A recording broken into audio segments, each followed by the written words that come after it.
সুপ্রিয় শিক্ষার্থী, তোমরা সবাই কেমন আছো? আশা করি ভালো আছো। আজকে হচ্ছে তোমাদের নবম দশম শ্রেণীর শারীরিক শিক্ষা, স্বাস্থ্য বিজ্ঞান এবং কি খেলাধুলা বিষয়ে প্রথম অধ্যায় সুস্থ জীবনের শারীরিক শিক্ষা। সুস্থ জীবনের শারীরিক শিক্ষা আমাদের এই নিয়ে 4টি ক্লাস হয়ে গেছে এর আগে।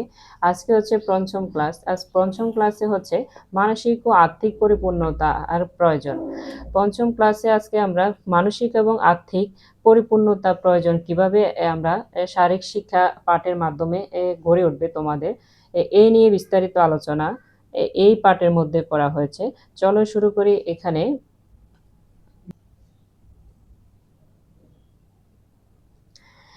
মানসিক ও আর্থিক পরিপূর্ণতা প্রয়োজন। একটা শিশু বিকাশের জন্য কি মানসিক ও আর্থিক পরিপূর্ণতা প্রয়োজন। মানসিক হচ্ছে মনের দিক থেকে, আর্থিক হচ্ছে মানে অর্থনৈতিক দিক থেকে। তো দুই দিক থেকে যদি একজন ব্যক্তি এবং কি শারীরিক, তিনটি দিক, টোটাল হচ্ছে তিনটি দিক। একটি মানুষের সুস্থ এবং কি সুখে থাকার জন্য মানসিকভাবে যেভাবে সুস্থ থাকা প্রয়োজন, শারীরিকভাবে প্রয়োজন, আর্থিকভাবে প্রয়োজন। তিনটার সমন্বয়ে একটা মানুষকে আমরা তো তিনটার সমন্বয়ের মাধ্যমে একটা মানুষ নিজেকে সুখী মনে করতে পারে। তো এইগুলো এখানে এই পাঠের মধ্যে দেওয়া আছে মানসিক এবং আর্থিক পরিপূর্ণতা কিভাবে প্রয়োজন হয় একটু শিশুর জীবনে বা একজন ব্যক্তির জীবনে। তো এখানে ক্রম পর্যায়ে ক্রমে একটা একটা করে নিচে দেওয়া আছে। আমরা যদি একটু পড়ে নিই, ক নম্বরে দেওয়া আছে শিশুর মানসিক ও বুদ্ধিমত্তার ভিড় গড়ে তোলে। এক নম্বরে আমরা যদি শারীরিক শিক্ষা বা স্বাস্থ্যবিজ্ঞান, খেলাধুলা এসব করি, তাহলে আমাদের কি হবে? তোমাদের কি হবে? শিশুর মানসিক ও বুদ্ধিমত্তার ভিড় গড়ে তুলবে। শিশুর মানসিক কি করবে? মানসিকভাবে স্ট্রং হবে। বুদ্ধিমত্তা কি হবে? বুদ্ধিমত্তা তৈরি করার ক্ষমতা বৃদ্ধি পাবে। 2 নম্বরে হচ্ছে খ নাম্বার পড়াশোনার একঘেয়েমিতা দূর হবে। যদি তোমরা পড়াশোনার পাশাপাশি খেলাধুলা করো, বিভিন্ন অ্যাক্টিভিটির মাধ্যমে জড়িত থাকো, যেমন কি কবিতা আবৃত্তি, বিভিন্ন প্রতিযোগিতা, এসবের মধ্যে তোমরা বিতর্ক প্রতিযোগিতা অংশগ্রহণ করো, অ্যাক্টিভিটি করো, তাহলে তোমাদের পড়াশোনার যে একঘেয়েমি আসে, যে পড়তে ভালো লাগে না, মানে সবার এই পড়াশোনা ধরাবাঁধা নিয়মের মধ্যে যদি পড়ে, তাহলে সব কাছে একদম প্রতিদিন এক কাজ করতে অনেকেরই এটা ভালো লাগে না। তার জন্য বিনোদনের জন্য এসব করা অতি জরুরি। এরপরে হচ্ছে গ নাম্বার শিক্ষার্থীর চারিত্রিক গুণাবলীর বিকাশ ঘটায়। এই শারীরিক শিক্ষার মাধ্যমে শিক্ষার্থীর চারিত্রিক গুণাবলী হচ্ছে একজন মানুষ চরিত্রগতভাবে যদি খারাপ হয়, তাহলে সে যত শিক্ষিত হোক বা যে অর্থশালী হোক, তার মূল্য সমাজে মূল্যহীন হয়ে যায়। তো এই কারণে চরিত্র মানুষের অমূল্য সম্পদ। চরিত্র মানুষের অমূল্য সম্পদ। তো এই কারণে শিক্ষার্থী জীবনে একজন শিক্ষার্থীর কি চরিত্র গুণাবলীর বিকাশ ঘটানো খুবই ইম্পর্টেন্ট একটি বিষয়। তারপরে হচ্ছে গ নাম্বার আত্মসচেতনতা বা আত্মনির্ভরতা, আত্ম উপলব্ধি এবং আত্মসম্মান বাড়িয়ে তোলা।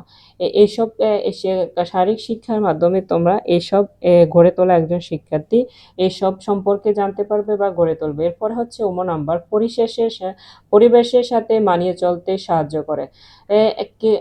এক এক পরিবেশে তোমরা যারা শিক্ষার্থী আছো, তোমাদের সবার বাড়ির পরিবেশ বা সবার ঘরের পরিবেশ একরকম না। একেকজন কেউ আছে যে মধ্যবিত্ত ফ্যামিলিতে বড় হয়েছে, কেউ অনেক অডাল পরিবেশে বড় হয়েছে, যে অনেক ধনী পরিবারে বড় হয়েছে, কেউ আবার একটু নিম্ন মধ্যবিত্ত পরিবারে বড় হয়েছে, কেউ আবার এবং কি বস্তিতেও বড় হয়েছে, অর্থনৈতিক অবস্থা খুবই দুর্বল। কিন্তু এখানে এটা বলা হয়েছে যে পরিবেশের সাথে মানিয়ে চলতে সাহায্য করে। তাহলে সব পরিবেশে কিন্তু মানিয়ে চলাটা এটা একটা কি বড় মহৎ গুণ। তারপর হচ্ছে শিক্ষার্থীর মনে সৃজনশীলতার অনুভূতি জাগ্রত করে। শিক্ষার্থীর মনে নতুন নতুন সৃজনশীলতা বা ক্রিয়েটিভিটি তৈরিতে অনুভূতি জাগ্রত করে এই শিক্ষার মাধ্যমে। তারপরে হচ্ছে ক্ষতিকর নেশা থেকে দূরে রাখে। ক্ষতিকর নেশা বলতে এখনকার এখনকার হচ্ছে ডিজিটাল প্রযুক্তি যুগ। ডিজিটাল ছাড়া মানুষ অ্যানালগ ভাবে এখনকার যারা ছাত্র বয়সে আছে, 9-10 ক্লাস 9-10 এবং কি এরপরেও ইন্টার বা ভার্সিটি লেভেলেও মাদকাসক্ত হয়, নেশাগ্রস্ত হয়, ইয়াবাখোর হয় এবং কি আরো কত শিশু গ্যাংয়ের সাথে যুক্ত হয়ে যায় বাচ্চারা, ছেলেমেয়েরা। তারপরে এরকম অপরাধ করতে পারে। এরপর এখন আরো ইজিলি অপরাধের সাথে জড়িত হওয়া বা নেশার সাথে জড়িত খুবই সহজ। মোবাইল ফোনের মাধ্যমে সেই সব কিছু করা যায়। তো এই কারণে বলছে যে তুমি যদি খেলাধুলার মধ্যে অ্যাক্টিভিটিস এর মধ্যে থাকো পড়াশোনার পাশাপাশি, তোমার যদি ওরকম সময় ফ্রি টাইম এক্সট্রা টাইম নাই থাকে, তাহলে তুমি একটা বাজে নেশার সাথে কিভাবে জড়াবে? তাহলে তো ক্ষতিকর নেশা থেকে দূরে রাখে। তারপরে বর্গীয় জ হচ্ছে চিত্ত বিনোদন ও অবসর সময় কাটানোর উপায় নির্বাচনে সাহায্য করে। এবার সামাজিক প্রয়োজন। সামাজিক প্রয়োজনে তোমার শারীরিক শিক্ষাটা কেন গুরুত্বপূর্ণ? এখানে নিচে ধাপে ধাপে এগুলা বলা হয়েছে। ক নাম্বার হচ্ছে প্রতিযোগিতার মাধ্যমে সহযোগিতা মনোভাব গড়ে তোলে। সামাজিক প্রয়োজনে হচ্ছে শারীরিক শিক্ষার প্রয়োজন হচ্ছে প্রতিযোগিতার মাধ্যমে সহযোগিতার মনোভাব গড়ে তোলে। খ নাম্বার হচ্ছে খেলাধুলায় সামাজিক সম্পর্কের প্রতিফলন ঘটে ও মানসিক গুণ অর্জনে সহায়তা করে। ঘ নাম্বার হচ্ছে শারীরিক শিক্ষা নেতৃত্ব দানের ক্ষমতার বিকাশ ঘটায়। শারীরিক শিক্ষা নেতৃত্ব দানে বলতে কি, তুমি যদি একজন ভালো নাগরিক হতে চাও দেশের জন্য, তাহলে তোমাকে কি করতে হবে? সুশিক্ষিত নাগরিক হতে চাও, সচেতন নাগরিক হতে চাও, তাহলে তোমাকে প্রথমে পড়াশোনার পাশাপাশি তোমার দেশের তোমাদের পড়াশোনার পাশাপাশি তুমি দৈহিকভাবে সুস্থ হতে হবে, শারীরিকভাবে সুস্থ হবে। তো তুমি পড়াশোনাও ভালো করতেছো, যদি শারীরিকভাবে সুস্থ থাকো, মানসিকভাবেও সুস্থ থাকো এবং কি তোমার এক্সট্রা কারিকুলাম হিসেবে মানুষের সাথে মিশার, সমাজের সবার সাথে একটু আগে যে পড়লাম আমরা যে ক্ষতিকর নেশা থেকে তুমি দূরে থাকো, কোনো বাজে নেশা তোমার না থাকে, তাহলে একজন মানুষ ভালো চরিত্রবান হওয়ার জন্য যা যা গুণাবলী আছে, তাহলে তোমার মধ্যে এসব কিছু যদি তৈরি হয়, তাহলে তুমি সমাজের নেতৃত্ব দিতে পারবে এবং কি নেতৃত্ব দেওয়ার ক্ষমতা তোমার কিন্তু এখান থেকে তৈরি হবে। দেশ ও সমাজের সংস্কৃতির সাথে পরিচয় ঘটা। দেশের সমাজের সাথে সংস্কৃতির যে পরিচয়, দেশের মানুষের সাথে যদি খেলাধুলা করতে যাও, তাহলে অবশ্যই তোমার কিছু বন্ধু বান্ধব তৈরি হবে স্কুলের বাইরেও। তারপরে তোমার সমাজে যারা আছে লোক, তাদের সাথেও অবশ্যই পরিচিত হবে। তো এইভাবে তোমার কি হচ্ছে, সাংস্কৃতিক সাথে পরিচয় ঘটবে। জাতীয় আন্তর্জাতিক সার্বভৌমত্ব জাগিয়ে তোলে, যা শিক্ষার্থীর উদার মানসিকতা ও সমাজের প্রতি দায়িত্ববোধ জাগ্রত করে।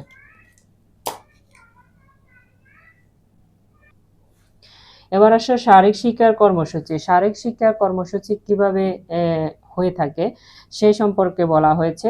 শিক্ষা প্রতিষ্ঠানে অবশ্যই খেলাধুলার ব্যবস্থা থাকে সকল শিক্ষা প্রতিষ্ঠানে। এখন অবশ্য শহরে যে স্কুল গুলা প্রতিষ্ঠিত হয়, প্রাইভেট স্কুল, এগুলা দুই একটা বিল্ডিং এর মধ্যে সীমাবদ্ধ, কোনো খেলার মাঠ থাকে না। তবে সরকারি স্কুল এবং কলেজ ইউনিভার্সিটি গুলাতে অবশ্যই খেলার মাঠ আছে। তো শিক্ষা প্রতিষ্ঠানের খেলাধুলা থাকে, ব্যায়াম তো অবশ্যই করায় শিক্ষার্থীদেরকে। স্বাস্থ্য সম্পর্কিত ও বিনোদনমূলক যে সমস্ত কর্মসূচি পরিলক্ষিত হয়, স্বাস্থ্য সম্পর্কিত বছরে যে সাংস্কৃতিক অনুষ্ঠানগুলো স্কুলের মধ্যে অনুষ্ঠিত হয়, এগুলা কিন্তু বিনোদনের জন্য হয়, তোমাদেরকে উৎসাহ করার জন্য হয়।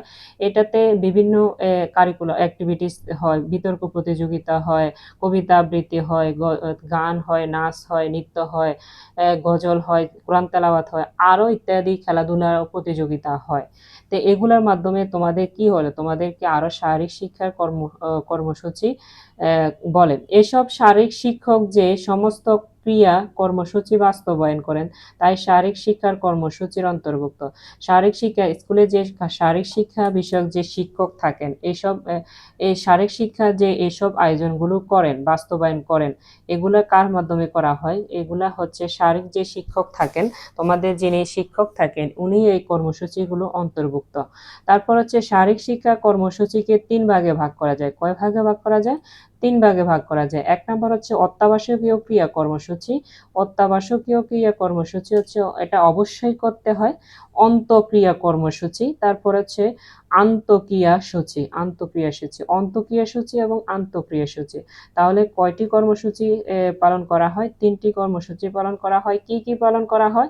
অত্যাবশ্যকীয় ক্রিয়া কর্মসূচি, আন্তঃক্রিয়া সূচি এবং অন্তঃক্রিয়া সূচি এবং আন্তঃক্রিয়া সূচি। এই ৩টাই করা হয়। আমরা আগামী ক্লাসে এই ৩টা সম্পর্কে বিস্তারিত জানব।